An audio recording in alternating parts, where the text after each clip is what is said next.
안녕하세요. 오늘도 사연살롱을 찾아주셔서 감사합니다. 아들 둘을 키우고 있는 아줌마예요. 정확히는 내가 낳은 아들 하나와 아이보다 더 아이 같은 남편을 키우고 있죠. 왜 여자가 아들 둘을 키우면 성격도 와일드하게 변한다잖아요. 그런데 저는 그 반대였어요. 원래 성격은 선모스마 같았는데 남편을 만나고부터 완전 여자하게 변했거든요. 좋게 말해서 그렇다는 거고 솔직히 말하면 가면을 쓴 거죠. 내 과거를 모르는 사람들 사이에 섞여 새 삶을 살자니 어쩌겠어요. 살벌했던 과거를 지우고 살아야죠. 사실 제가 한때 좀 놀았거든요. 그렇다고 친구들을 때리고 돈을 뺏고 그랬던 건 아니고 몸을 쓰는 운동을 하다 보니 주변에 비슷한 애들이 꼬여서 젊은 날 객기 좀 부리고 살았던 거죠. 그것도 다 옛날 일인데 막상 위기가 닥치고 보니 잊고 살았던 옛가닥이 나오더라고요. 그래서 지금은 에라 모르겠다. 그냥 생긴 대로 살고 있어요. 제가 이렇게 사연을 보내게 된 건 15년 만에 저희 본 모습을 드러내게 만든 두 사람 때문이에요. 앞에서 말씀드린 대로 제 학창시절은 그리 순탄치만은 않았어요. 운동하는 애들은 머리가 안 좋다는 선입견이 있잖아요. 따지고 보면 머리 좋은 애들이 운동도 잘하는데 말이죠. 어쨌든 제가 공부를 못했으니 그런 말을 들어도 할 말은 없었지만요. 그래도 못생긴 애한테 못생겼다고 하면 기분 나쁘잖아요. 공부 못하는 애를 콕 집어서 공부 못한다고 하면 열받고요. 그래서 대개는 그런 애한테 상처될 말을 안 하는데 하필 저희 담임선생님은 그런 배려가 전혀 없는 사람이었지 뭐예요.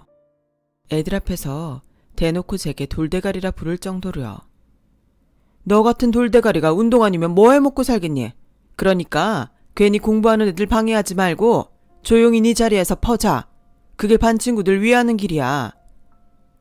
당시 제가 격렬한 운동을 하긴 했지만 그래도 감수성 예민한 소녀였는데 그런 소리를 들으니 상처가 되더라고요.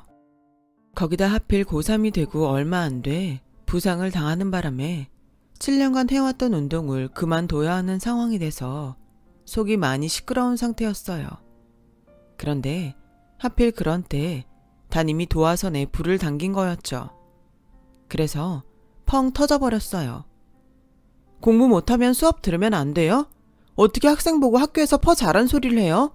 저도 등록금 냈다고요. 그동안 참았던 울분이 한 방에 터져선 담임한테 개거품 물고 개겼어요. 그 결과 담임한테 피 터지게 맞았고 제 뺨을 때리려는 담임을 밀쳤다가 어이없게 교사폭행으로 19 나이에 퇴학을 당하게 되었지 뭐예요. 억울해서 한동안은 잠도 안 왔어요. 그럼 담임이 내 뺨을 치려는 게 뻔히 보이는데 두 손 놓고 맞았어야 했다는 거야? 그것도 엄연히 폭력이잖아. 근데 왜 나만 처벌을 받냐고. 생각할수록 억울했지만 아무튼 저도 잘한 게 없으니 받아들이기로 했어요. 안 그럼 뭐 어쩌겠어요. 이미 학생부엔 빨간 줄이 그어진 걸.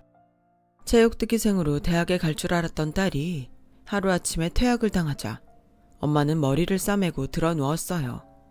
괜히 저한테 운동을 시킨 아빠한테 화풀이를 하면서요. 하필 하고 많은 것들 중에 왜 유도체육관에 가선 애 인생을 이렇게 만들어요. 다른 집 딸들처럼 피아노나 무용, 미술 같은 거 시켰으면 이런 일은 없었을 거 아니냐고요. 난 몰라요. 난 내 자식이 중졸로 사는 꼴은 죽어도 못 보니까 당신이 공부를 가르치든 학교를 세우든 무슨 수를 써서라도 저놈의 기집애 대학 보내요. 안 그랬다간 당신이고 저 애물단 주고 집에서 쫓겨날 줄 알라고요. 엄마 말처럼 제가 유도를 시작하게 된 건 아빠를 따라 아빠 지인이 하는 유도장에 갔다가 그곳에서 고등학생 오빠들의 멋진 대련 모습을 보고 유도에 흠뻑 빠졌기 때문이었어요. 그날 이후 아빠를 졸라 유도체육관에 다니기 시작했고 국가대표를 목표로 꿈꿨지만 현실의 벽은 생각보다 높더라고요. 어쩜 그렇게 잘하는 애들이 많은지 제가 아무리 노력해도 국가대표는커녕 대입도 간당간당할 정도였어요. 부상이 아니었다 해도 선수 생활을 하기는 힘들었을 거예요. 그러니 엄마 입장에선 딸이 이도저도 아닌 인생을 살게 된 게 얼마나 화가 났겠어요. 차라리 운동을 안 했다면 기술이라도 가르쳤을 텐데 말이죠. 아무튼 엄마의 특명에 따라 저는 검정고시부터 준비했어요. 그래서 아빠랑 함께 검정고시 학원에 등록을 하러 갔는데 글쎄, 아니 그럼 내 딸이 중학생 수준도 안 된다는 얘기입니까? 그냥 중학생 수준 정도가 아니라 중1 수준도 안 된다는 얘기입니다. 이런 수준으로는 당장 검정고시는 불가능하고요. 기초학력부터 다진 후에 시험을 봐야 할 것 같습니다. 한마디로 초등학생 수준이었던 거죠. 그날 검정고시 학원 면담을 마치고 돌아오는데 아빠가 그러더라고요. 너 오늘 일은 엄마한테 비밀이다. 네 엄마가 알아봐라. 너나 나나 죽은 목숨이야. 아휴, 그날 내가 체육관에 널 데리고 가지만 않았어도 내가 너랑 세트로 싸잡혀서 네 엄마 구박받을 일은 없었을 텐데 내가 전생에 너랑 무슨 원수를 졌길래 이런지 모르겠다. 아빠는 푸념을 하면서 저를 데리고 삼촌이 운영하는 보습학원에 갔어요. 그리고는 중1 반에 등록시켜 주셨죠. 내일 모레면 성인이 될 나이에 아직 솜털 보송보송한 애들이랑 같이 공부하려니 창피해 미치겠더라고요. 하지만 어쩌겠어요. 제 학업 수준이 딱 걔들 수준이라는데. 그래서 철판 깔고 강의실 맨 뒷자리에 앉아서 수업을 들었어요. 그렇게 2년간 중고등학교 과정을 다시 배운 저는 그제야 검정고시 학원에 등록해 본격적으로 검정고시 준비를 시작했고 드디어 합격증을 손에 쥘 수 있었죠. 거기까지 가는 데만 해도 몇 번이나 좌절을 했는지 몰라요. 하지만 인간의 능력은 참 대단해서 하려고 들면 못할 것도 없더라고요. 저는 검정고시에 합격한 다음에 대입에 성공했어요. 저를 알고 지내던 친구들은 모세의 기적보다 제 대학 진학이 더 엄청난 사건 같다고 할 정도였어요.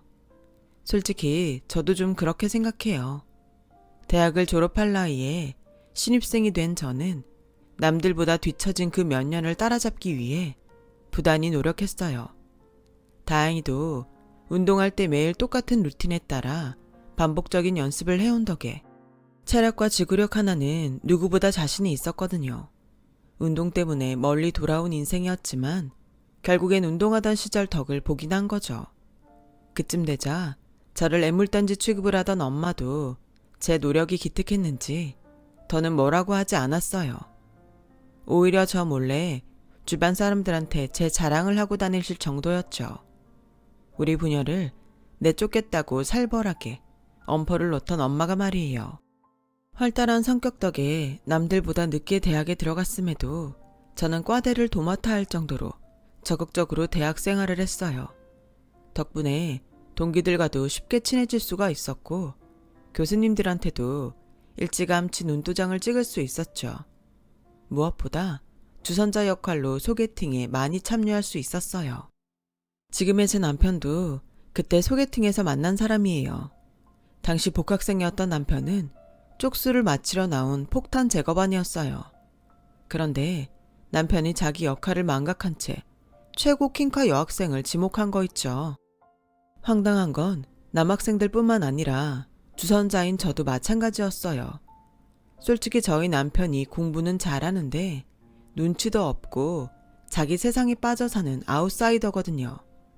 농담은 다큐로 듣고 다큐도 다큐로 듣는 무재미 무감동의 최종판이었죠. 그런 남자인 남편의 킹카 지목으로 소개팅 분위기는 훅 가라앉았어요. 그래서 제가 총대를 매는 심정으로 남편과 짝을 이루겠다고 했죠. 노땅은 노땅끼리 놀자고요. 괜히 동생들 노는데 끼지 말고. 그렇게 눈치 없는 남편을 끌고 나온 저는 대충 몇 마디 나누다가 바쁘다는 핑계를 대고 집에 가려고 했어요. 그런데 이 눈치 없는 남자가 완전 네버엔딩 스토리를 펼치지 뭐예요.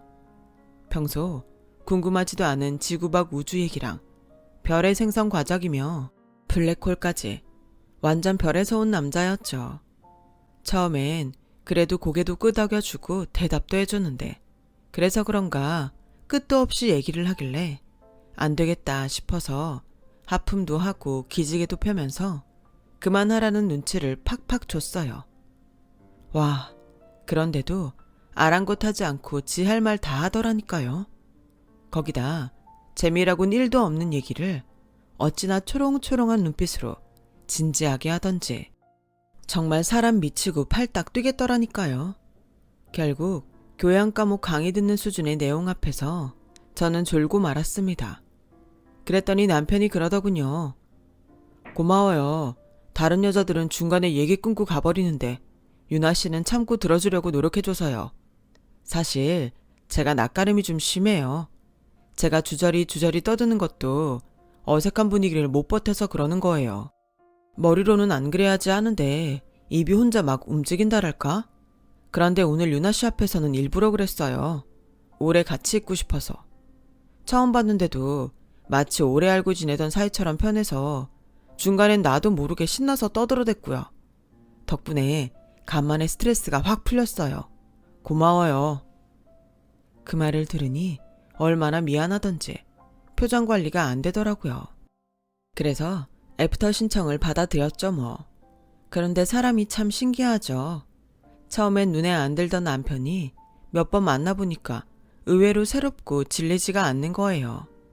아는 것도 많아서 어떤 장르의 질문을 해도 다 대답해주는 것도 그렇고 그동안 제가 몰랐던 제 장점들을 잘도 찾아주는 게 은근 가슴 떨리게 하더라고요.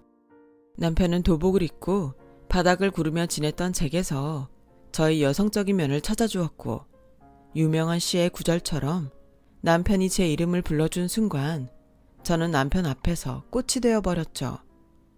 이런 우리 커플을 보고 동기들은 집신도 제 짝이 있는 법이라며 놀리듯 떠들어댔어요. 저보고 남자 보는 취향이 독특하다면서 말이죠. 그런데 동기들이 그렇게 별로라고 떠들던 제 남편이 졸업도 하기 전에 사법고시에 패스를 한 거예요. 법대생도 아닌데 말이죠. 지금이야 로스쿨을 나와야 하지만 당시만 해도 고졸은 물론 전공에 상관없이 사법고시를 볼 수 있었거든요. 자리가 사람을 만든다고 그때부터 동기들이 남편을 달리 보기 시작했죠. 덩달아 저를 바라보는 시선도 많이 달라졌고 말이에요. 한순간에 폭탄 제거반에서 부러움의 대상으로 변한 저는 의문의 승자가 되고 말았어요. 내 남자가 인기가 높아지니 덩달아 제 가치도 올라가는 느낌이 들어 처음엔 좋았어요. 그런데 시간이 지날수록 남편의 조건을 보고 덤비는 여자들 때문에 점점 위기의식을 느끼게 되더라고요. 원래 제 성격은 그런 일로 조바심을 내는 편은 아닌데 내 걸 지켜야 한다는 생각이 강해져서 그런가 저도 다른 여자들처럼 똑같이 변하더라고요. 남편이 연수원에 있는 동안 여러 번 마담2에 접속이 있었다는 얘기를 들은 이후로는 더욱 초조해졌어요. 그런데도 이 둔한 남자는 이런 제 마음을 아는지 모르는지 5년 넘게 사귀도록 결혼 얘기를 꺼낼 생각도 하지 않지 뭐예요. 점점 나이가 들어가는 저만 똥줄 타는 거죠. 워낙 머리가 좋은 남자라 혹시 속으로 딴 계산이 있는 거 아닌가 하는 의심은 물론 괜한 자격지심까지 생기자 더는 못 참겠더라고요. 이런 마음으론 연애를 못하겠다 싶어 하루는 대놓고 남편한테 말했어요. 자기도 연애 따로 결혼 따로인 거야? 그런 거면 지금 말해줘. 난 나이도 있고 이중적인 만남은 딱 질색이니까. 나랑 결혼할 생각이 있긴 한 거야? 그랬더니 남편이 그러는 거예요. 결혼이 나이 때문에 하는 건가? 자력이 돼야 하는 거지. 학자금 대출금 갚고 이제 돈 모으기 시작했어. 자기도 마찬가지 아니야? 우리가 결혼하는데 부모님한테 손 벌리는 것도 이상하잖아. 많든 적든 독립자금은 만들고 나서 결혼하는 게 맞다고 생각했어. 앞으로 3년 바짝 모아서 결혼하자. 남편은 계획이 있었더라고요. 저만 괜히 안달복달이었던 거죠. 그렇게 우리는 3년 동안 악착같이 벌어서 결혼을 하게 되었어요. 그런데 결혼은 당사자 간의 문제가 아니더라고요. 거기다 사귈 때는 변호사 남친이 자랑거리였지만 막상 결혼을 앞두고 나니 그놈의 직업이 엄청난 부담감으로 다가오더라고요. 결혼을 앞둔 대한민국 모든 여성들의 걱정거리인 혼수와 예단 때문이었죠. 물론 예전처럼 사자 들어가는 남편 얻으려면 혼수로 수입차 키에 아파트 하나는 해가야 한다는 국룰은 없지만 그래도 시댁 입장에선 좀 바라는 것도 사실이니까요. 저희 시어머니만 해도 처음 인사드리러 간 자리에서 대놓고 혼수랑 예단 얘기부터 꺼내시더라고요. 너도 알다시피 우리 애가 보통 애니? 남들은 고시 준비한다고 얼마나 주변 사람들을 힘들게 하니? 시간이며 돈이며 좀 들어가냐고. 내 아들이라서 말이 아니라 우리 애는 그런 거 하나 없이 남들 부러워하는 변호사가 되지 않았니? 그러고 보면 넌 참 운이 좋은 애다. 옆에서 고시생 수발 한 번 안 하고 로또 맞은 격이니까. 그래서 말이다. 고생 한 번 않고 변호사 남편 얻게 됐으니 너도 뭔가는 해와야 하지 않겠니? 설마 맨입으로 우리 집에 시집올 생각은 아니겠지? 젊은 애들 사이에선 혼수고 예단이고 간소화해야 한다고 하지만 난 아니다. 그게 니들 살면서 비빌 언덕이 되는데 애초에 제대로 해와야지. 안 그러니? 그러니 집에서 부모님이랑 상의하고 다음에 올 땐 너희 집 성의가 어느 정도인지 목록으로 보여다오. 메뉴 정할 때 아무거나 라는 말이 제일 사람 힘들게 하는 것처럼 알아서 혼수 예단 목록을 작성해오라는 시어머니 말에 한숨만 났어요. 그런데 더 한숨 나는 건 바로 남편의 행동이었어요. 언제는 부모님 손 빌리지 말자고 우리 힘으로 결혼하자고 하더니 정작 중요한 순간엔 입 싹 닫고 모르쇠로 일관했거든요. 정말 믿을 놈 하나 없다 싶더라고요. 그렇게 가시방석에 앉아 식사를 하곤 집으로 돌아가려는데 남편이 대수롭지 않다는 듯 시부모님께 그러더라고요. 저희 결혼은 그동안 우리 둘이 모은 돈으로 하기로 했어요. 직구하는 것도 그렇고 차도 그렇고 애초에 공동으로 돈 모아서 하기로 했거든요. 그래서 말인데요. 혼수랑 예단도 저희 둘이 상의해서 정할게요. 그래도 되죠? 목록은 언제까지 드리면 돼요? 그 말에 어머님은 아연질색 하셨어요. 아버님은 무심한 표정으로 그깟 걸 뭐하러 목록까지 만드냐시며 그냥 저희 보고 알아서 하라고 하셨어요. 아들이랑 아버님이 이렇게 나오자 어머님도 더는 뭐라고 하지 않더라고요. 그날 일로 남편한테 고맙긴 했지만 한편으론 답답하기도 했어요.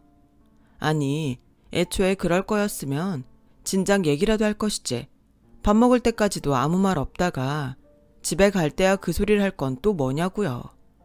그랬으면 돌덩이 얹은 마음으로 밥을 먹지 않아도 됐을 거 아니냐고요. 그래서 남편한테 그 얘기를 했더니 피식 웃으면서 그러더라고요. 싸움을 할 땐 상대가 반격할 시간을 주면 안 돼. 때를 봐서 크게 치고 바로 싸움을 끝내야지. 그때 알았어요. 머리 좋은 놈은 싸움도 지능적으로 한다는 걸요. 비록 시어머니는 제가 불만이 많은 결혼이었지만 그래도 어쩌겠어요. 당사자들이랑 아버님이 동의하는 결혼이니 따를 수밖에요. 미묘한 신경전이 있기는 했지만 그 외에는 별 탈 없이 결혼을 할 수 있었어요. 그렇게 1년이 지나고 저는 임신을 하게 되었죠. 그런데 하루는 어머님이 저희 집에 오셔서는 그러시더라고요. 그래도 네가 한때 운동을 했던 앤데 체력은 남들보다 좋지 않겠니? 괜히 애 가졌다는 핑계로 집에서 뒹굴거릴 생각 말고 할 수 있으면 막달까지 회사 나가라. 원래 산모가 움직여야 애도 뱃속에서 건강하게 자라는 법이다. 언제는 제가 운동을 하던 사람이라 애같이 아빠 안 닮고 저 닮아서 멍청하면 어쩌냐고 한아름 걱정을 하시더니 이젠 운동했으니 쉬지 말고 일을 하라고 하시더라고요. 어머님도 애를 낳아봐서 임신 중에 일하는 게 얼마나 힘들지 잘 알 텐데 말이에요. 그 말이 참 서운했지만 괜히 길게 말하면 또 분란일까봐 그냥 입 꾹 닫고 시키는 대로 했어요. 그렇게 회사 눈치를 보며 막달까지 일을 한 저는 다행히 순산을 했고 3.2kg짜리 아들을 낳았어요. 제가 출산을 한 뒤에도 어머님은 애 핑계로 집에 들어앉을 생각 말고 젊을 때 한 푼이라도 더 벌라시며 빨리 복직하라고 등을 떠밀더라고요. 그래서 저 또한 뗀 아기를 친정에 맡기고 붓기도 안 빠진 몸으로 출근을 하게 되었죠. 사람이 다른 건 몰라도 애가 졌을 때 서운했던 건 시간이 지나도 안 잊혀지잖아요. 저도 그렇더라고요. 어머님 말씀 하나하나 비수가 되어서는 가슴 깊이 박혀버렸거든요. 그래서 속으로 늘 어디 당신 딸이 임신했을 땐 어떻게 나오나 두고 보자 하는 생각이었어요. 제가 출산을 하고 반년쯤 지나 저보다 3살 아래인 시누이도 결혼을 했어요. 속도 위반이라 서둘러 해야 했거든요. 비록 임신 초기라 티는 안 났지만 해외 유명 휴양지로 신혼여행을 가서는 와인도 한 잔 못 마셨다고 그렇게 투덜대더라고요. 어머님은 그런 딸이 안타까워서 어쩔 줄 몰라 하셨죠. 시누이가 평소 저한테 어지간히만 했어도 저도 안 됐다 생각했을 거예요. 여우짓도 그렇지만 나이도 어린 게 저한테 꼬박꼬박 반말을 해대는데 정말 머리통이라도 한 대 쥐어받고 싶을 때가 한두 번이 아니라니까요. 그런데 그런 저한테 어머님이 황당한 소리를 하시지 뭐해요. 요즘엔 그 뭐냐? 태교 여행이라는 걸 하는 모양이더구나. 그래서 말인데 이참에 우리 예솔이도 태교 여행을 보내주면 어떨까 하는데 네 생각은 어떠니? 제 생각이 뭐 중요한가요? 아가씨가 가고 싶다면 가는 거죠. 그렇지? 예, 난 네가 반대하면 어쩌나 걱정했는데 그래도 네가 옳게 노릇은 톡톡히 하는구나. 사실 말이 났으니 말이지. 네가 시집 올 때 해온 게 뭐 있니? 인도에선 여자가 시집 갈 때 지참금을 가져간다고 하더라. 한 달에 월급이 20만 원도 안 되는 사람들이 2, 3천씩이나 해간다나?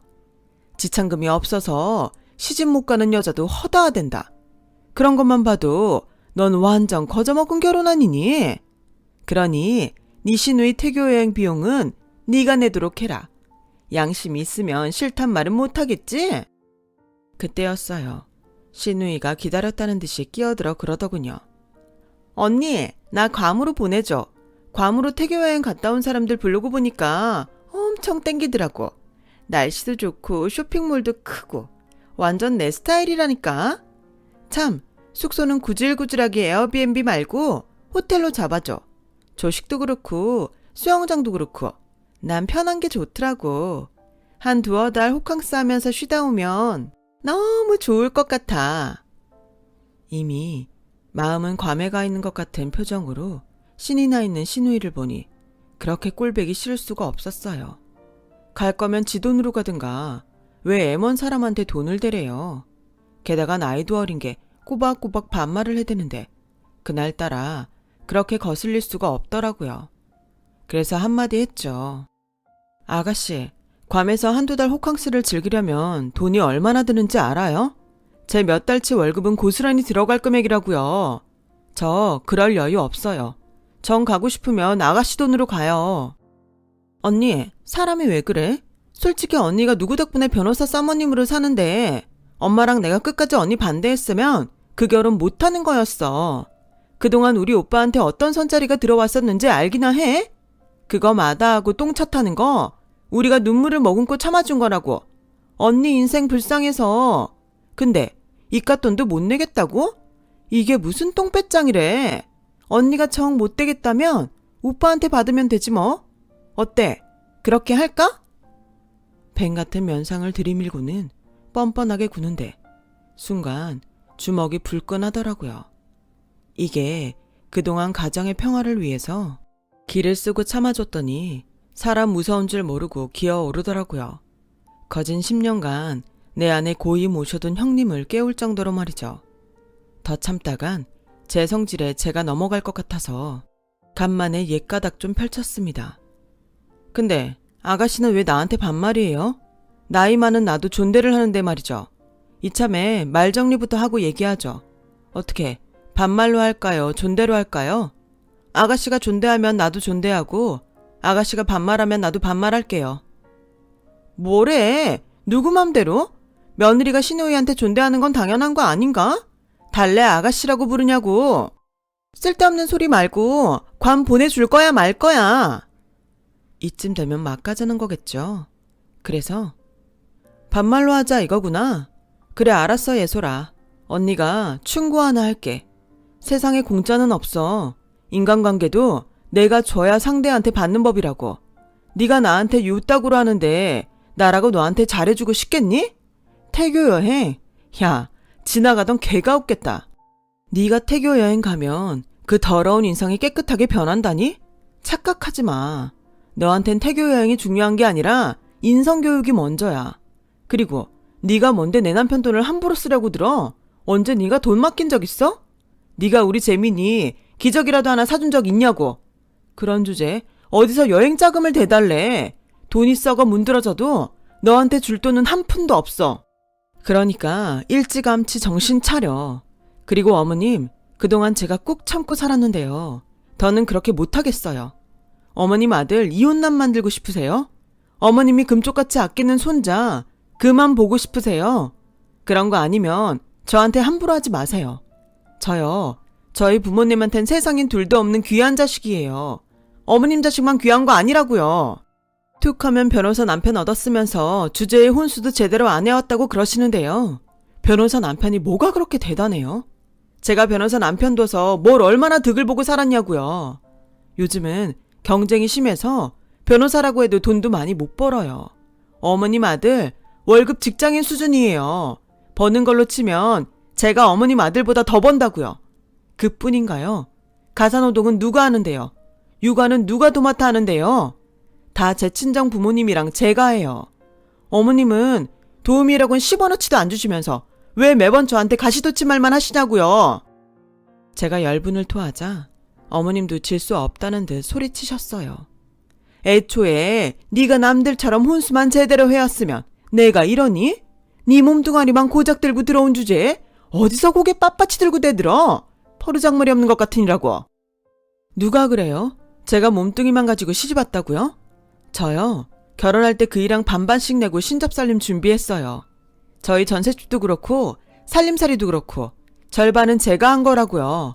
정 못 믿으시겠으면 어머님 아들 불러다 물어보세요. 그리고요. 한 번만 더 저한테 무리한 부탁을 하시거나 혼수 타박하시면 저 앞으로 여기 안 와요. 저뿐만 아니라 내 아들도 이 집에 안 보낸다고요. 하나뿐인 아들 이혼남 만들고 하나뿐인 손자랑 인연 끊고 싶지 않으시면 어머님이 먼저 바꾸세요. 그렇게 저는 수년간 쌓아온 억울한 감정을 온전히 쏟아붓곤 집으로 돌아왔어요. 뒤늦게 그 일을 알게 된 아버님은 철없는 시누이와 어머님을 나무랬고 남편마저도 앞으론 본가에 가지 않겠다고 선언했어요. 그러자 모녀가 저희 집으로 찾아와 고개를 숙이더군요. 그래서 못 이기는 척하고 사과를 받아들였어요. 남편이랑 이혼을 할 거면 몰라도 그게 아닌 이상 언제고 화해는 해야 되니까요. 아무튼 그날 핏대 세워가며 열변을 토한 덕에 지금은 저보다 훨씬 살만해졌어요. 이럴 줄 알았으면 진작 성격대로 할 걸. 괜히 죽어 살았네요. 앞으로는 며느리라는 이름으로 이유 없이 당하고 살지 않으려고요. 할 말은 하고 제 권리를 요구해야 제 위치를 찾을 수 있을 테니까요. 제 긴 사연을 들어주셔서 감사합니다. 가족과 함께 항상 건강하시고 행복하세요. 여러분, 사연 댓글에 응원과 현명한 조언 부탁드려요. 좋아요와 구독은 저에게 큰 힘이 됩니다. 오늘도 좋은 일 가득하세요.